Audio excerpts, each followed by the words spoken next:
Hello students, Standard 10, Social Science, Unit 7, Anti-Colonial Movements and the Birth of Nationalism.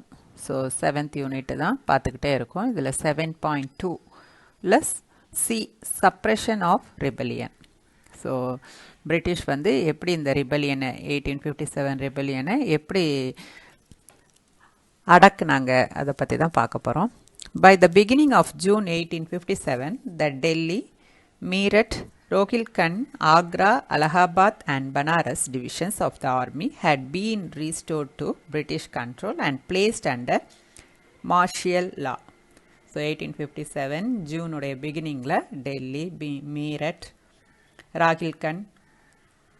Rohilkhand, Agra, Allahabad and Banaras இது எல்லாமே British ஆர்மியோட கண்ட்ரோல்குள்ளே வந்துடுச்சு. Martial லா அப்படின்னா இராணுவ சட்டம் வந்து அங்கெல்லாம் கொண்டு வரப்பட்டுச்சு. ஸோ இந்த சப்ரேஷனை வந்து ஒரு பயப்படுத்தி என்னென்னா இந்த புரட்சியாளர்களை வந்து ரோட்லேயே எல்லாருக்கும் முன்னாடியே அவங்கள தூக்கில் போடுறதும் பீரங்கியில் கட்டி சுடுறதும் இந்த மாதிரி பெரிய பெரிய பனிஷ்மெண்ட்ஸை கொடுத்து பயப்படுத்தி தான் இந்த சப்ரேஷன் இந்த ரெபலியனை வந்து சப்ரஸ் பண்ணாங்க. D. Causes of failure.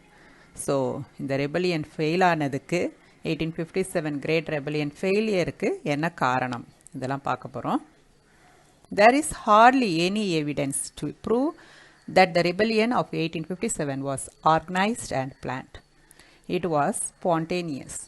However, soon after the siege of Delhi, there was an attempt to seek the support of the neighboring states. So, இந்த ரெபலியன் ஆர்கனைஸ் பண்ணப்பட்டுச்சு இல்லைனா பிளான் பண்ணப்பட்டுச்சு அப்படின்றதுக்கு எந்த ஒரு எவிடன்ஸும் இல்லை. இதை ஆர்கனைஸே பண்ணாமல் தானாகவே நடக்குது. ஸ்பான்டேனியஸ் அப்படின்றப்போ தானாகவே நடக்குது. டெல்லியை வர இவங்க சீஸ் பண்ணிட்டாங்க இல்லையா, நம்ம பகதூர் ஷா அவரை வந்து அதனுடைய மன்னராக்கி அதை மக்கள் போய் அதை பிடிச்சிடுறாங்க டெல்லியை. ஸோ டெல்லியை பிடிச்ச பிறகு அது பக்கத்தில் இருக்கிற ஸ்டேட்ஸான ஹரியானா, பஞ்சாப் இந்த மாதிரி பக்கத்தில் இருக்கிற ஸ்டேட்ஸோடைய அந்த பிரின்சஸோடைய சப்போர்ட்டையும் இவங்க எதிர்பார்க்குறாங்க. Support the neighboring states. Besides a few Indian states, there was a general lack of enthusiasm among the Indian princes to participate in the rebellion. The Indian princes and Zamindars either remained loyal or were fearful to British power. So என்ன ஆகுதுன்னா இந்த பக்கத்தில் இருக்க பிரின்ஸ்கிட்டெல்லாம் போயிட்டு இவங்க support கேட்குறாங்க. ஆனால் அவங்கெல்லாம் வந்து அவ்வளோ உற்சாகமாக இல்லை. இந்த ரிபல்லியனில் கலந்துக்கணும், நம்ம நாடை நம்மளே ஆளணும் அப்படின்ற எந்த உற்சாகமோ எந்த எண்ணமோ அவங்களுக்கு இல்லை. நம்ம பாட்டுக்கு டேக்ஸை கட்டணுமா, நம்ம பாட்டுக்கு ராஜாவாக இருந்தோமா அப்படின்னு நினச்சிட்டு இந்த பிரின்ஸ்லாம் இருக்காங்க. பிரின்சஸ் அண்ட் ஜமீன்தார்ஸ் இன்னும் பிரிட்டிஷ்க்கு லாயலாகவே இருக்காங்க, பிரிட்டிஷ்க்கு தான் உண்மையாக இருக்காங்க அவங்களுக்கு டேக்ஸ் கட்டிட்டு. ஸோ அப்புறம் இன்னும் கொஞ்சம் பேர் சரி வரலான்னு நினச்சா கூட அவங்களுடைய பிரிட்டிஷோடைய பவர், அவங்களோட அதிகாரத்துக்கு பயந்து இன்னுமே நடக்கிறாங்க. Those involved in the rebellion were left with either little or no sources of arms and ammunition. The emerging English educated middle class too did not support the rebellion. So இது எதுவுமே organise பண்ணாமல் இருக்காங்க ரிபெலியனை. Next பக்கத்தில் இருக்க neighbouring states, டெல்லிக்கு பக்கத்தில் இருக்க neighbouring ஸ்டேட்ஸ்லேருந்து எந்த சப்போர்ட்டும் இவங்களுக்கு கிடைக்க மாட்டுறது. நெக்ஸ்ட் வந்து அவங்க பிரிட்டிஷ்க்கு லாயலாகவே இருக்காங்க. அப்புறம் இந்த படித்த educated English educated middle class வந்து என்ன பண்ணுறாங்க, சாதாரண மக்கள் அப்படின்றப்ப நல்லா படித்தவங்க இவங்க எல்லாம் வந்து இந்த ரிபல்லியனில் கலந்துக்கவே இல்லை. அவங்களுடைய சப்போர்ட் இதில் உனக்கு வந்தது எனக்கு என்னன்னு சொல்லிட்டு அவங்க எந்த சப்போர்ட்டும் பண்ணாமல் அவங்க பாட்டு காமனாக அவங்க வேலையை அவங்க உண்டுன்னு அவங்க பண்ணிக்கிட்டு இருக்காங்க. இதில் எதுவுமே கலந்துக்கல. அப்புறம் கலந்துக்கிட்டவங்களுக்கும் ஆர்ம்ஸ் அண்ட் அம்யூனிஷன்ஸ் அப்படின்றப்ப எந்த ஒரு படைத்தளவாடங்கள், துப்பாக்கி, அந்த மாதிரி குண்டு அந்த மாதிரி எதுவுமே அவங்களுக்கு கிடைக்கல. எங்கேருந்து வாங்குவாங்க, அவங்களுக்கு எதுவுமே ஆர்கனைஸ் பண்ணாததுனால எதுவுமே அவங்களுக்கு கிடைக்கல. One of the important reasons for the failure of the rebellion was the absence of a central authority. So central authority அப்படின்றப்போ ஒரு தலைவர், எல்லாருக்கும் பொதுவான ஒரு தலைவர் இல்லாமல் மத்திய தலைவர் இல்லாதது ஒரு பெரிய குறையாக இருந்தது. There was no common agenda that united the individuals and aspirations of the Indian princes and the various other federal elements fighting against the British. So எந்த ஒரு தலைமையும் இல்லை, ஒரு லீடர் அந்த அவருக்கு கீழே தான் நம்ம போராடுறோம் அப்படின்னு சொல்லிட்டு எந்த லீடரும் இல்லை. அப்புறம் எந்த ஒரு செயல் திட்டம், அஜெண்டான்னா செயல் திட்டமும் இல்லை. இதுக்கப்புறம் இது பண்ணணும், இதுக்கப்புறம் இது பண்ணணும் அப்படின்ற செயல் திட்டமும் இல்லாமல் போயிடுச்சு. ஸோ அதனால் ஈஸியாக வந்து பிரிட்டிஷ் வந்து இந்த ரெபெலியனை வந்து சப்ரஸ் பண்ணிட்டாங்க.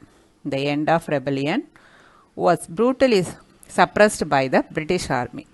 இந்த எண்ட் அதான் கடைசியில் ரிபெலியன் வந்து என்ன ஆகுதுன்னா ரொம்ப கொடூரமாக பிரிட்டிஷால் ரொம்ப கொடூரமாக அடக்கப்படுது. The rebel leaders were defeated due to the lack of weapons, organization, discipline and betrayal of their aides. So இந்த ரிபல்ஸ்லாம் வந்து அந்த தலைவர்களால் வெப்பன்ஸ் இல்லாதனாலையும் அவங்களுக்குள்ள ஒரு ஒருங்கிணைப்பு இல்லாதனாலையும் ஒழுக்கம் இல்லாதனாலையும் நெக்ஸ்ட்டு பீட்ரயல் கூட இருந்தவங்களாலே காட்டி கொடுக்கப்பட்டதாலையும் இதை வந்து சப்ரஸ் ஆகிட்டாங்க, ஃபெயிலியர் ஆகிடுச்சு இந்த rebellion. Delhi was captured by the British troop in the late 1857. Bahadur Shah was captured and transported to Burma. So டெல்லியை திருப்பியும் பிரிட்டிஷ் ட்ரூப்பே கைப்பற்றிட்டாங்க 1857லேயே.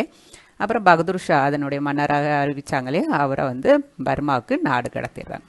ஸோ அவங்க ரோட்லேயே பப்ளிக் பிளேசஸ்லேயே இந்த ரிபலியன்ஸை தூக்கிலிடுறது பார்க்குறீங்க. இந்த பக்கம் எங்கே இருக்குது இந்த இந்தியாவில் ஆக்ரா, கான்பூர், அலகாபாத், டெல்லி, மீரட் இதெல்லாம் எங்கே இருக்குது, அம்பாலா இதெல்லாம் எங்கே இருக்குதுன்னு பார்த்துக்கோங்க மேப்பில். Next India became a crown colony.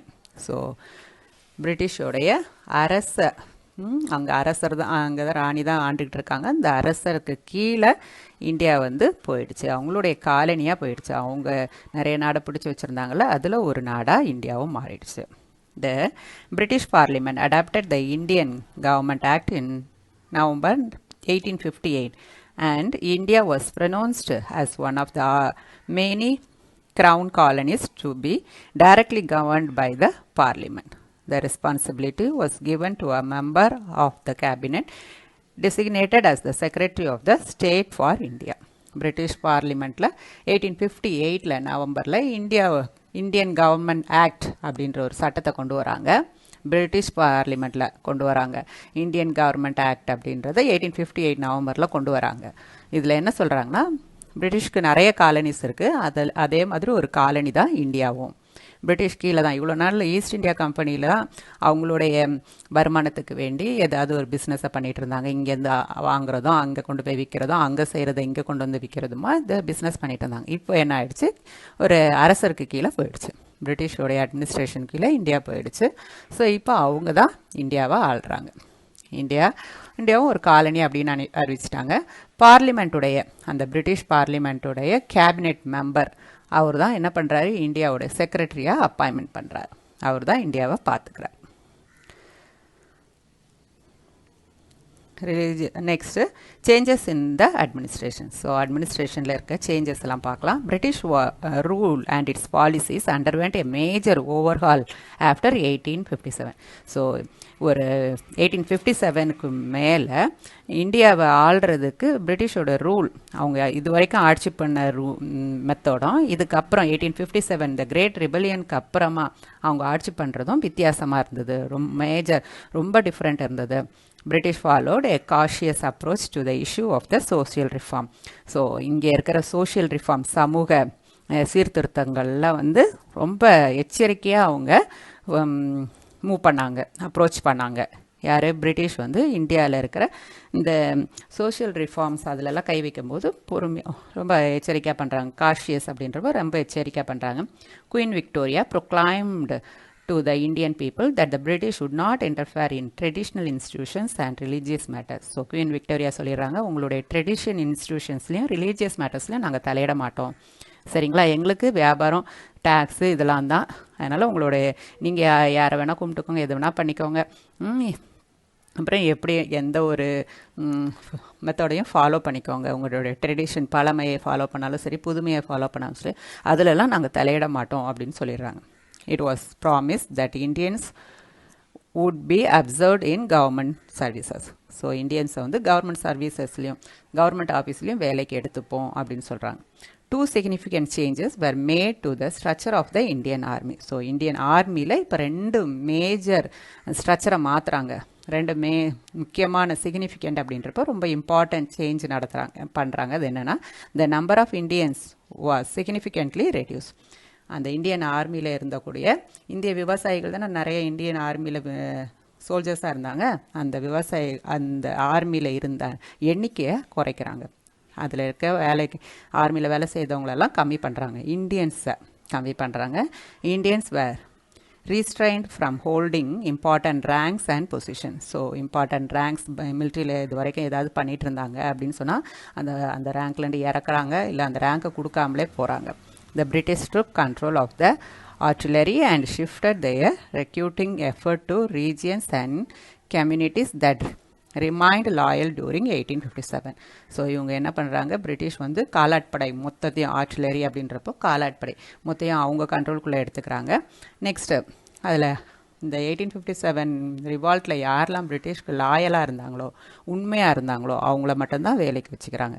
For instance the British turned away from Rajput, Brahmins and North Indian Muslims and looked towards non-Hindus groups like the Gurkhas, Sikhs and Pathans. So இது வரைக்கும் அவங்க கூட வேலை செய்த ராஜபுத்திரர்கள், ராஜ்புட்டுன்னு சொல்லக்கூடிய ராஜபுத்திரர்கள், next Brahmins, north Indian Muslims, அங்கே இருந்த முஸ்லீம்ஸ், இவங்களெல்லாம் வேலையிலேருந்து தூக்கிட்டு இந்த நான் இந்து குரூப்ஸான கூர்கா, சீக்ஸ், பதான்ஸ்க்கு வேலை கொடுக்குறாங்க. மிலிட்ரியில் இவங்களுக்கு வேலை கொடுக்குறாங்க. British also exploited the caste, religious, linguistic and regional differences in the Indian society through what came to be known as divide and rule policy. So இந்தியாவில் அது வரைக்கும் இந்தியான்றது ஒரு என்ன சொல்கிறது, சப் காண்டினென்ட் சொல்கிறாங்க இல்லையா. இந்தியா வந்து ஒரு காண்டினென்ட்டுக்குள்ளே அத்தனை இதுவும் இந்தியாவில் இருக்குது. அப்போ நிறைய கேஸ்ட் இருக்குது, ரிலீஜியஸ் இருக்குது, ரிலீஜியன்ஸ் இருக்குது, லிங்குவிஸ்டிக் மொழிகள் இருக்குது, ரீஜனல் டிஃப்ரென்சஸ், ஒவ்வொரு ஊருக்குமே வேறு நம்ம சாரீ போட்டுறோன்னா அவங்க வேறு, நம்மளுடைய கிளாத்து வேரிங் கிளாத்லாம் டிஃப்ரெண்ட்டாக இருக்குது. ஸோ இது எல்லாமே என்ன ஆகுதுன்னா உடை அணிகிறது கூட வித்தியாசம் இருக்குது, உணவு பழக்கங்கள் வேறையாக இருக்குது. ஸோ இந்த மாதிரி டிஃப்ரென்ஸ்லாம் இருக்கிறத பிரிட்டிஷ் யூஸ் பண்ணிக்கிறாங்க, அவங்களுக்கு சாதகமாக யூஸ் பண்ணிக்கிறாங்க. ஸோ இதை தான் வந்து டிவைட் அண்ட் ரூல் பாலிசி, இதை யூஸ் பண்ணிக்கிற அவங்களுடைய திறமையை தான் டிவைட் அண்ட் ரூல் பாலிசி, இவங்களை பிரித்து நம்ம ஆளணும் அப்படின்னு நினைக்கிற பாலிசி. இதில் அவங்க வெற்றியும் அடைகிறாங்க. ஸோ